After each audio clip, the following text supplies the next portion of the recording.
Qu'est-ce qui est petit, super croustillant, bien assaisonné et qu'on pourrait s'enfiler toute la journée? Je suis un abruti dans le titre.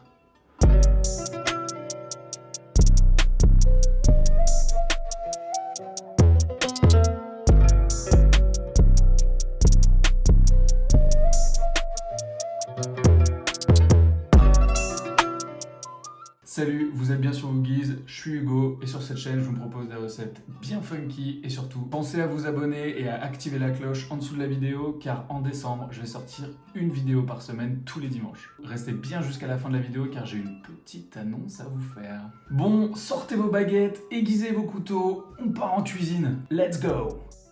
Pour commencer, on va s'attaquer à la pâte à gyoza. Vous allez voir, c'est enfantin. Bon, après vous pouvez acheter des feuilles de gyoza toutes prêtes, il y en a dans toutes les bonnes épiceries asiatiques. Je ne vous jugerai pas. Enfin pas trop.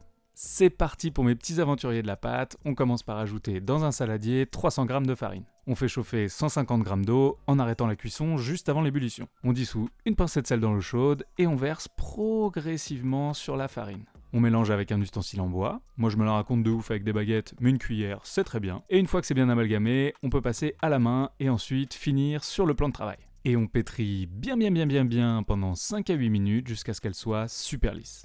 Je vous détaille un peu le mouvement si vous n'avez pas l'habitude de pétrir. Alors on replie la pâte sur elle-même et on appuie vers l'avant avec la paume de la main. On tourne d'un quart de tour et on répète l'opération.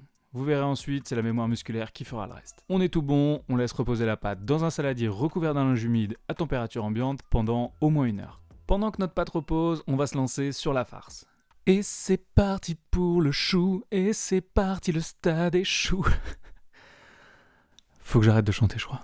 Commençons par couper très finement un quart de chou blanc, ça passe aussi très bien avec du chou chinois ou du pak choy. On le met dans un saladier avec du sel pour le faire dégorger, et pour accélérer le processus, on lui fait un massage langoureux et on le laisse reposer. Pour la viande, passez chez votre boucher préféré et demandez-lui 350 g de porc haché. Vous pouvez également réaliser cette recette avec du poulet ou du veau. Une viande assez grasse va permettre d'avoir un gyoza bien juteux. On plie délicatement l'emballage et on le met gentiment de côté. On cisèle finement les oignons nouveaux et hop, dans le saladier. Occupons-nous maintenant du gingembre. J'adore le gingembre. Petite astuce des familles, pour l'éplucher, utilisez le bout de la cuillère. Vous allez voir, c'est magique. On râpe l'équivalent d'un pouce humain, super chelou comme unité de mesure, suivi de 3 gousses d'ail. Si vous n'avez pas de râpe méga stylé comme moi, vous pouvez utiliser un pressail. D'ailleurs, ça marche aussi pour le gingembre. On ajoute 2 cuillères à soupe de soja, une généreuse pincée de sel. Ah ouais, faut y aller sur le sel. C'est facultatif, mais quand même très cool, un peu de myrrhine. C'est une sorte de saké très doux. Une cuillère à café d'huile de sésame. On mélange bien tout ça. Et une fois que c'est homogène, on ajoute notre chou. Pensez à bien le presser pour retirer l'excédent d'eau. Et on laisse reposer tout ça. C'est la partie technique de la recette. Mais ça va bien se passer, vous allez voir. Perso, je vais utiliser un laminoir. Oui, je sais, tout le monde n'a pas chassé soi. Tout le monde n'a pas chassé soi? Tout le monde n'a pas ça chez soi. C'est dur à dire, hein? Mais vous allez pouvoir faire la même chose avec un rouleau à pâtisserie.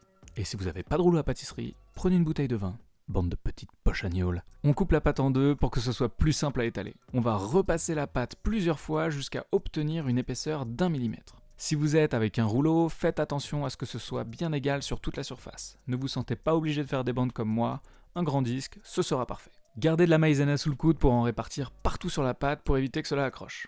On chope un emporte-pièce, ou un verre, ou bien un petit pot. L'idée c'est que ce soit bien coupant, et on appuie bien fort sur notre pâte pour former nos disques. Et on se fout de la maïzena partout sur la tronche, c'est super important. On peut ensuite empiler nos disques en pensant à la maïzena pour ne pas qu'ils collent. C'est tellement satisfaisant, j'adore.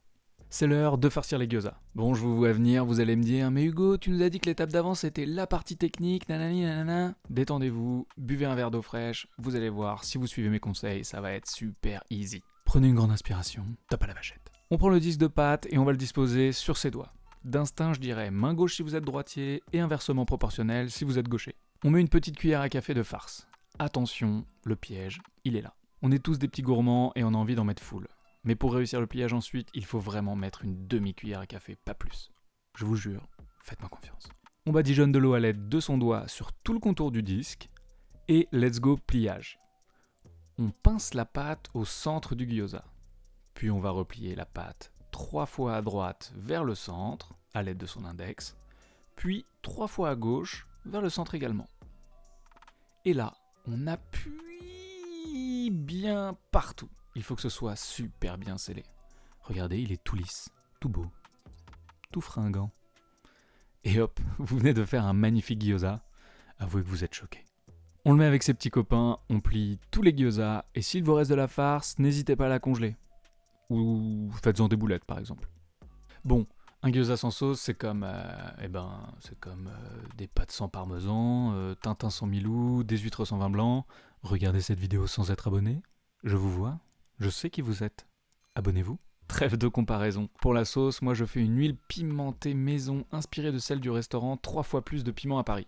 Si vous êtes chaud pour que je vous montre la recette, dites-le moi dans les commentaires. Retour à notre sauce classique du jour. On commence par mettre 3 cuillères à soupe de sauce soja, pile à côté de notre bol, c'est génial. Suivi de 2 cuillères à soupe de vinaigre de riz, 1 cuillère à café d'huile de sésame, 1 cuillère à café de miel, le mirin, c'est toujours en option mais ça fait toujours plaisir, des graines de sésame blanches et noires, et toujours en option des flocons de piment ou bien un petit piment frais. Et voilà, une sauce incroyable pour vos futurs gyoza. Eh bien, il me semble qu'on attaque déjà la cuisson. Ça passe vite, hein? On prend une poêle assez grande qui peut accueillir un couvercle. On ajoute un petit fond d'huile neutre, genre huile de tournesol. Et une fois qu'elle est bien chaude, on ajoute nos gyoza assez rapidement. On laisse colorer pendant 2 minutes, 2 minutes 30. And now, le secret pour la cuisson parfaite. On ajoute une demi-tasse d'eau et on recouvre immédiatement. La vapeur va permettre de cuire nos petites merveilles bien à cœur. S'il vous plaît, faites super attention à cette étape, car vous savez que l'huile brûlante et l'eau ne font pas bon ménage. On réduit à feu moyen et on laisse cuire pendant 4 minutes. On découvre, on vérifie la cuisson, on laisse encore 1 minute pour évaporer le restant d'eau et avoir des gyoza bien croustillants. Et voilà, vous venez de réaliser vos propres gyoza. Ça claque, hein? Ouais, je suis assez d'accord. Bon allez, à la bouffe.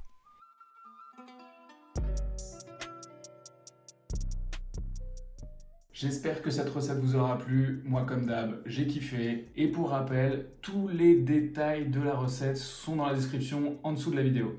J'en profite pour vous demander un gros coup de main qui ne vous demandera qu'un petit coup de pouce. Mais si vous pouvez poser un petit like, un pouce bleu sous la vidéo, moi ça va me donner beaucoup de force pour ce projet. Et si comme Milo, vous ne voulez pas rater les prochaines vidéos, pensez à vous abonner et à activer la cloche. Bon Hugo, maintenant que je me suis tapé tes 7 minutes de gyoza là, c'est quoi l'annonce? Eh bien l'annonce, c'est que j'ai envie de vous proposer 3 recettes un peu originales pour les fêtes de fin d'année. Des petits apéros, que ce soit terre, mer ou végé. J'espère que ça vous plaira et ça va arriver très bientôt. C'était Hugo, vous êtes toujours sur Woogies, bon appétit, ciao!